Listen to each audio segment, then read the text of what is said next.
Hate week is upon us as Michigan State plays Michigan at the Breslin tomorrow, 8 o'clock Friday night.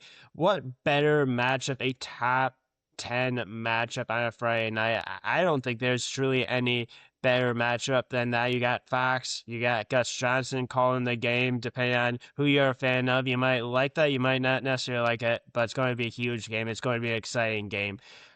How are you feeling about this game, Liam? MSU is a 1.5 point underdogs at the Breslin. Doesn't happen too often.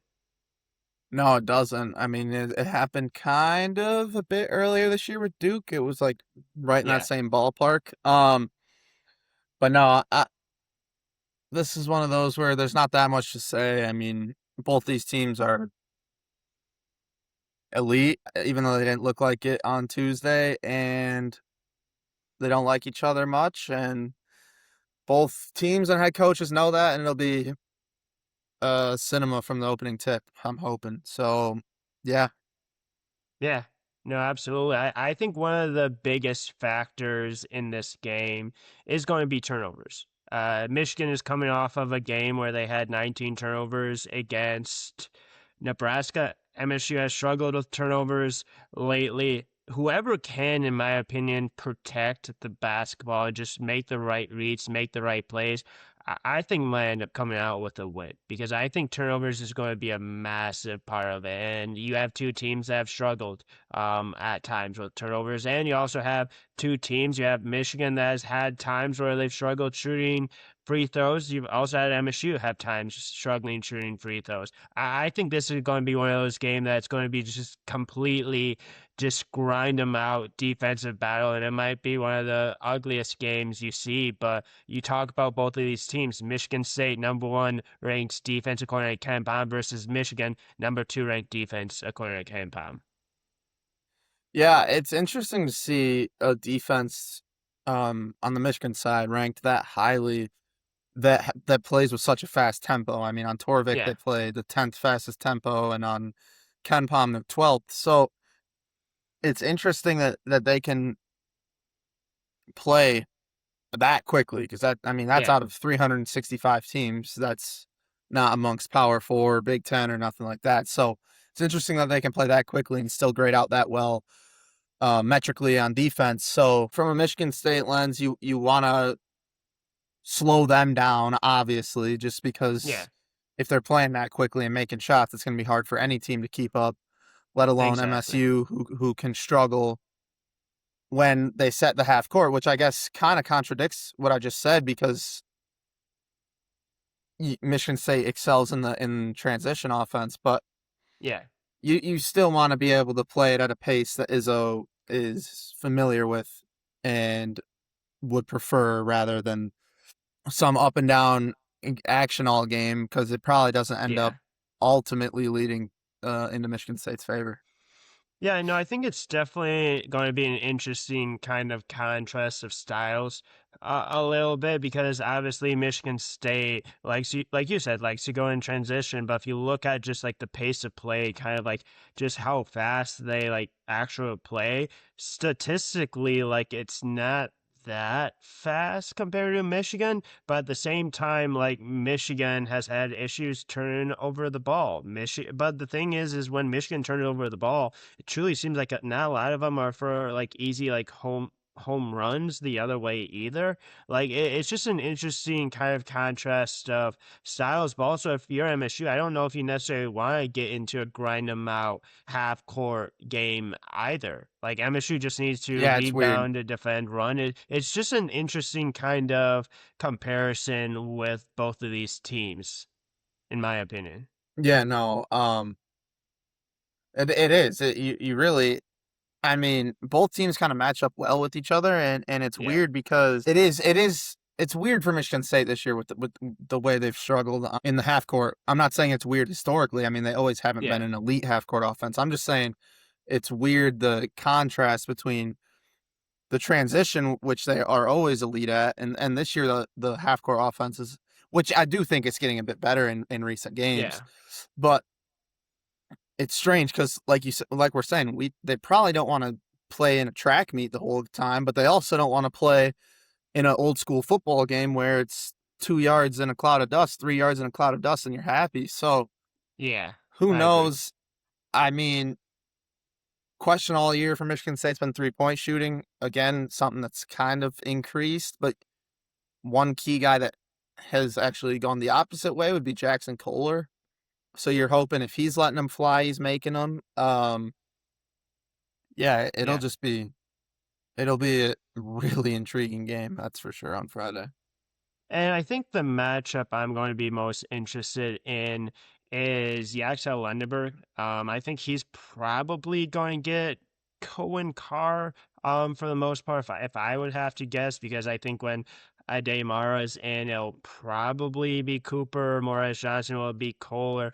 Or you might see a little bit of a switch as well because Morez can actually like pop out and shoot from the outside. Ademar, you're not necessarily going to have to worry about, but obviously you're going to have to worry a little bit about the size difference. But like Yaxel, he's been struggling to shoot the three currently. I think he's a very talented player. I think he's a very important piece to what Michigan does. Now, he might not be putting up 20, 30 points a game every single time, but he's a guy that like you can work around. And obviously there's going to be a little bit of a height difference there. I think he's also really athletic as well. Do I think he's as athletic as Cohen Carr? No, I don't think there's anyone in the country that is as athletic as Cohen Carr. But I think that's going to be an interesting matchup. I think MSU is going to be good in the front court when it goes up against Mara and when it goes up against Morez Johnson. I'm a little bit concerned with Kohler on defense against Morez Johnson and Mara, but like it hasn't hurt MSU in the long run. And then it's going to be an interesting matchup on the other end offensively. What can MSU get with Jackson Kohler shooting a three? Hopefully, he shoots a three a little bit better. And Carson Cooper down low, or do you try to pull out a Demara a little bit to try to open up a little lanes for like a Jeremy Fears to drive? Yeah, I am definitely a little concerned about Coop on defense. I mean, when he committed, he was never supposed to be this lockdown four, the most athletic guy in the gym. I think you're right. You'll see Cohen, Mark Lendeborg the most. Yeah, I honestly wouldn't be too surprised if we see a lot more of Cam Ward than some people would expect, just against maybe yeah, Lendeborg, maybe Merez, just because of the physicality that Ward will bring, and again it'll maybe help Kohler keep some wind for the offensive end of the court a bit more. So yeah, I think that's interesting. I definitely think Cooper marks Mara, and then when Mara's out, I think he would just knock down to yeah. Merez. But yeah, I think you're right. Probably with the car guess on Lendeborg,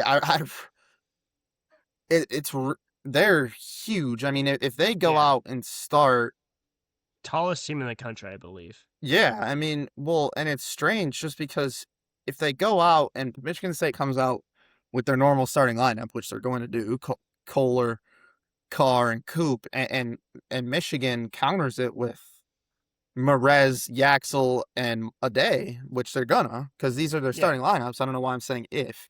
Did they? For the most part, there's been a little bit of Yeah, a little change here and there fluctuation, every especially once in in a while. Michigan, because Yeah. Merez, I think, started the year coming off the bench. But it, it, I don't love that matchup from a Michigan State standpoint. I think that those three versus those three are just inherently advantage Michigan because, like we said, Jackson just isn't the quickest, the fleetest of foot, and he's really Yeah. not even the most physical. I mean, I'm not doubting his physical ability, but I just think you would prefer to have maybe a Cohen or maybe even a Ward in there to take some of those body blows, especially with what Jackson can bring to the table offensively for MSU. Yeah, absolutely. I think Jackson's going to be really important offensively. I think he's going to have to make shots from the outside. I think he's going to have to make mid-range jumpers. I think that's just going to be a part of what MSU's going to have to do in order to win this game. Because if you do not take like an Ademara outside of the paint, or if you let him stay in the paint area, he doesn't get in foul trouble. that doesn't really allow like a Jeremy Fears. Or Jeremy Fears might be able to drive and hopefully be able to pull a Damara out, but like a Damara has been smart enough to at times not be in foul trouble. And I that's the one like big thing about Michigan that they've done really well defensively is you talk a little bit about guard play, especially defense for Michigan. We've seen Michigan be very good defensively with the guards, but also better interior as well. And it's going to be a really interesting matchup between Jeremy Fears and Elliot Cadeau. And Elliot Cadeau is a guy coming off of a game where he didn't play well. He did not play well whatsoever. He had quite a few mistakes, didn't score a ton of points. I think if you're an MSU fan or you're hoping MSU wins this game, I think you kind of have to make this an Elliot Cadeau game. And when I say that, I'm not saying like he has to score like 20, 30 points because I think if that happens, I think it's going to be a long day for MSU. But when Elliot Cadeau, especially when it comes to like March Madness and like the past season, when he's been a guy that hasn't been effective, when you really truly had to make an Elliot Cadeau type game where he doesn't play well, where he doesn't shoot very well, that usually doesn't end with a good result for this team. And I think for MSU with Jeremy Fears, I think MSU is going to have to try to do that. And it might be one of those things where MSU just tries to turn the water off from the outside and lets Michigan do whatever they want on the inside. We've seen MSU do that several times with Tom Izzo. Yeah, yeah, I think I mean when they went out and acquired Cadeau back in the spring, I it never really struck fear into me. And again, I'm not trying to sit up here and trash talk Elliot Cadeau, who is a far better athlete and basketball player than I'll ever be, but Yeah, he doesn't move the needle for me. And there's he didn't for Hubert Davis, and that's a whole different discussion. And North Carolina hasn't been that good since they made that run to the national championship game. yeah, But as we've seen at Michigan State the last 6, 7, 8 years, from Winston to Hogard to Fears, the point guard is a huge part in your team's success. And yeah, clearly, Cadeau wasn't playing well enough to win at Carolina. And I don't think anyone, whether they're the biggest Elliot Cadeau fan in the world or not, would look at Michigan's success this year and be like, "Oh, Elliot Cadeau is a huge part of this team." Like, or a huge part of the success. Obviously, he's a huge part of the team. He's a damn starting point guard. But yeah, I think Jeremy Fears on paper is a better basketball player. I think Jeremy Fears mentally is a better basketball player. I think he's just better overall. I think that I completely agree with you. If you're hoping Michigan State wins this game, if you're a fan, better or whatever angle you're coming from, Fears versus Cadeau is Michigan State's biggest matchup advantage, I and agree. it should be like that for 37 minutes or 38, however many minutes Fears plays. If Cadeau's out there, Yeah, Michigan State advantage. Guess what? Now they go to Kaysen off the bench, Michigan State advantage. That is the biggest place. I don't know if they'll do the turn the water off thing because I don't even know if you have to. Almost, some of the shots Cadeau takes from I'll call it Curry range. Like, shoot those, please. If you're making them, I'd rather do that than let them have Merez catch the ball with his back to the basket and go to work on Kohler. And so yeah, I don't know. It's gonna be. Oh, it's gonna be. I'm just getting excited for the game talking about it, but it's gonna be absolutely. huge. And sorry, I meant to touch on this too, but your point with Mara being a great rim protector. I mean, obviously 7-3, Yeah, and how that can affect Fear's game. I know Jeremy is shooting. He's shooting 28% from the three this year. That's not a good clip. No one will tell you that's a good clip. The fact that he has shot 12 threes in the last 4 games, so an average of 3 per game. He's only made 4 of them, so that's 33%. yeah, That's not elite, but the no, fact that he's added that to his game last year, he would not have averaged 3 3-pointers a game over a 4 game stretch in the no. middle of Big Ten play. Again, he's not an elite shooter, but the teams have to at least respect it. And if he can make 1 or 2, that's 3 or 6 points that can go a long way in helping them over pursue him. Then he can get by him and get to the cup. Yeah, I truly do think for both point guards, I think that if they make one of the first threes, I think that's going to be huge for either team because I think if Elliot Cadeau ends up making a long three early on, I think that might be like okay, like hey, like we have to watch out for a little bit, like because there's been times where Elliot Cadeau has gotten hot, and if he gets hot and he beats you, you just hand up, you give him full on credit for that. But also Jeremy Fears gets hot from three, that just completely changes MSU's offense. And we've seen it a little bit with Colton Carr also shooting a little bit better from three. I think he's going to probably have to take some shots from the outside, especially truly to open this thing up. I think turnovers, I think shooting from the outside is going to be absolutely massive. And Michigan, if you look at percentage wise, is a better 3-point shooting team than Michigan State, I do believe. But at the end of the day, it's a home game for Michigan State.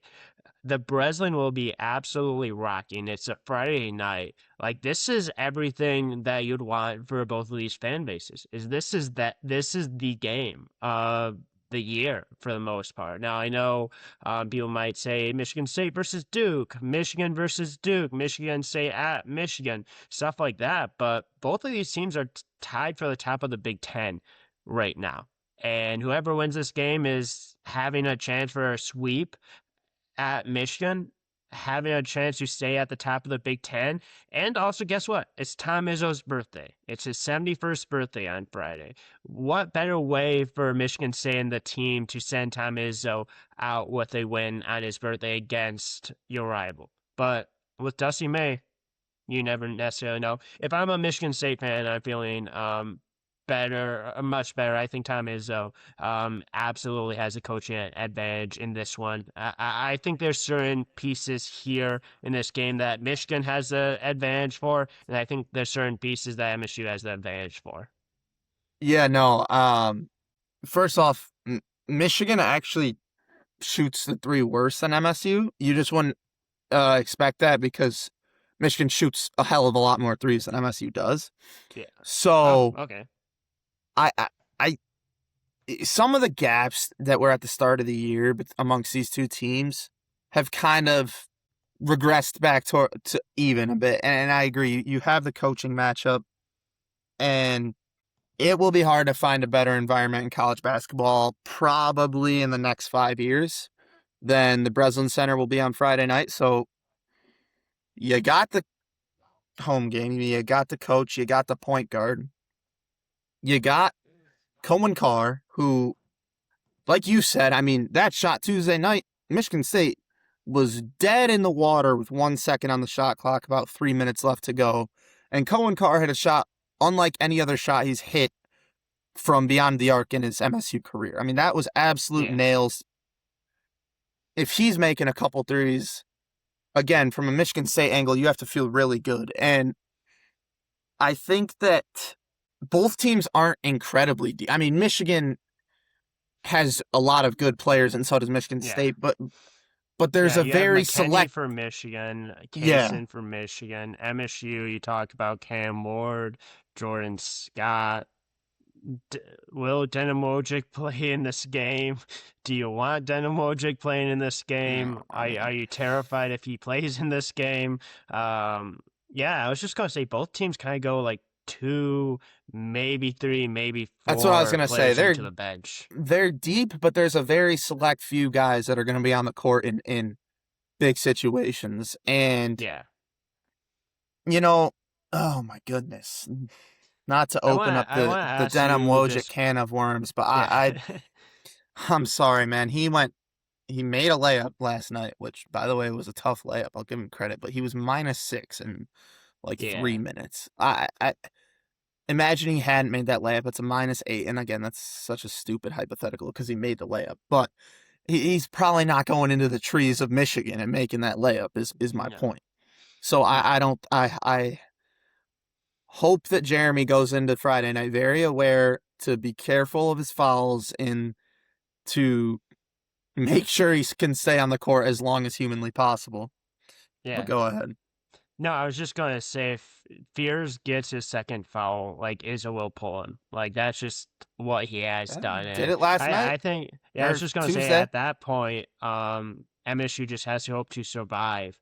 Um with Jeremy Fears off the court. But I do want to ask you this question. I want to get your thoughts.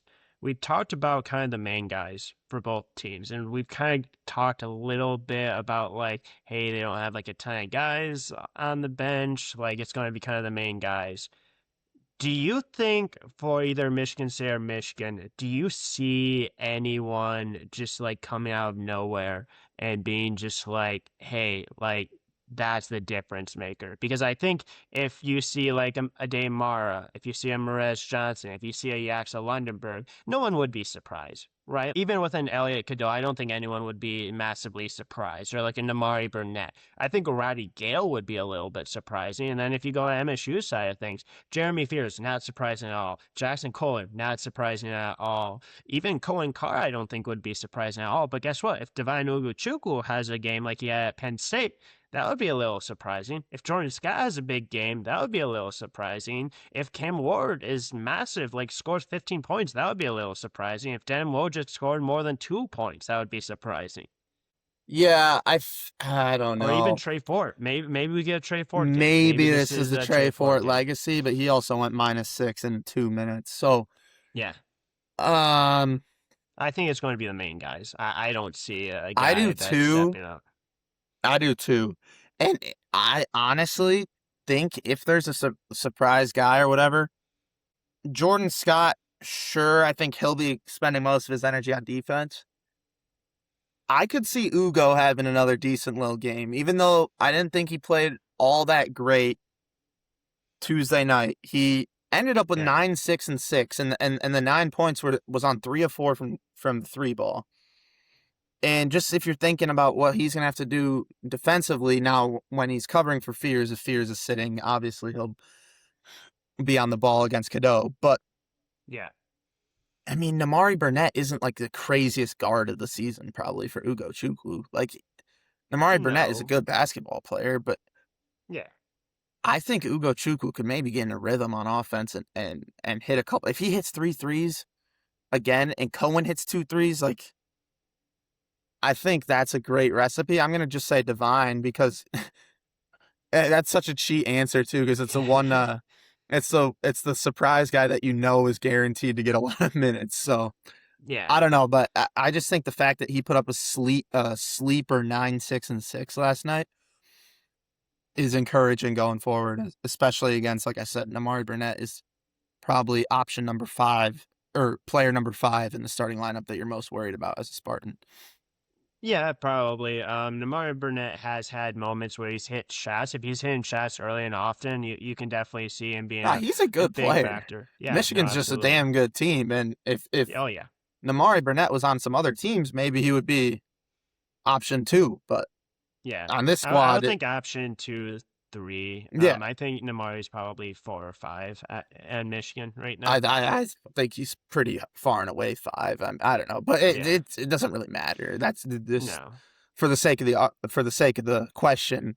I just Yeah. think Ugo Chukwu will have reasonable amounts of energy to work on the offensive end of the court. Yeah. Do you see Jesse McCulloch playing in this game for MSU? Because If he I'm didn't in. yesterday, no, or Tuesday, since Yeah. this is coming out Thursday, no. Yeah. No, I was just gonna say it's recording on Wednesday, but yeah. No, it would definitely be interesting because here's the thing. The only reason why I asked that question Fouls, is because Ade Mara Morris Johnson, right? Who comes in for them when they're out? Will Cheddar. Cheddar. And are you feeling good with Jackson Kohler on Will Cheddar? Are you feeling good? I feel better about Cooper on Cheddar than Jackson Kohler. But if you're talking about like a guy that you could probably put at the 4 that's a little bit more mobile that can kind of take shots from the outside, do you go tall and do you go Justin For the McCulloch at the 4? for the outside shooting, maybe, but I tend to think it'd be Cam Ward, especially since Yeah, McCullough didn't probably. play last night. I Yeah, don't know. It could be. Um, Maybe it's not a bad it would be shout, but interesting. I do. I think if they were preparing to play him in a role against Michigan too, they might have given him some minutes yesterday. You know what I mean? Like Probably. it's kind Yeah. of strange if they're like, "Oh, you're gonna have to play in this huge game." to not get a minutes. Now, with that being said, Izzo probably didn't game plan to be down literally the entire game last night. So there's that Probably too. not, But but both teams were. Both teams were down like yeah, 98% of their games, and I yeah. don't think anyone expected that. But that obviously makes it a little bit more interesting going into this one. Like I said at the beginning, 1.5 point favorites for Michigan going into Breslin. Let's give a little bit of a prediction. What happens? Who wins this game? At the end, who's going to be celebrating Friday at about 10:15. If anyone's watching this and thinks I'm biased, go back to the football preview where I admitted to being biased, and I will never pick Michigan to beat Michigan State. I'm going to say that I'm going to be a little educated with this prediction, and let's look at the over under. But if I had to say without looking, I'd go 72-70. State wins. With looking, 145.5. Yeah, so mine would be 3 Yeah, points under. about Yeah, there. I'm same 72-70. State. I mean, yeah. I don't know if How, it'll really be a one possession game, but just because it's I was just following. gonna say how does it end? Does MSU hit a shot at the last second? Does MSU kind of control things and it just kind of ends with like a Michigan bucket with about three Yeah, it kind of seconds just left? ends like it's like Yeah, a one possession game all game or 1 to 2 to 3 possession game all game.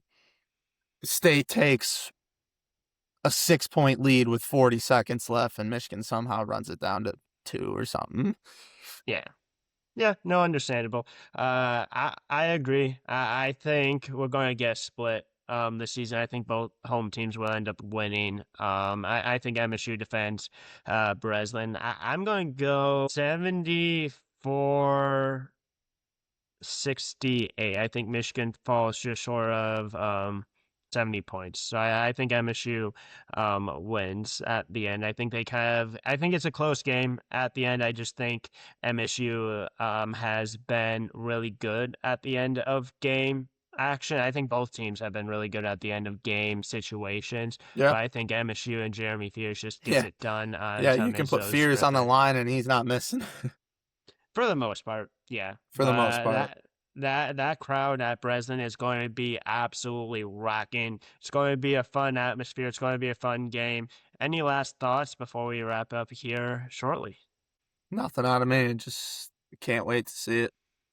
Yeah, no, it should be a very fun game. I know we're looking forward to it. I know everyone's looking forward to it. But yeah, if you enjoyed this, feel free to like, subscribe, comment, all that kind of stuff. We'll be back for the recap. It'll be Liam and I, hopefully Mikey as well. Depends on how he's feeling. But thank you everyone for tuning in. Enjoy the game on Friday. Should be a fun atmosphere. Again, Gus Johnson is calling the game. Should be a good time. Atmosphere is going to be absolutely crazy. And we will recap the game after it happens. But thanks for tuning in and tune in to the recap.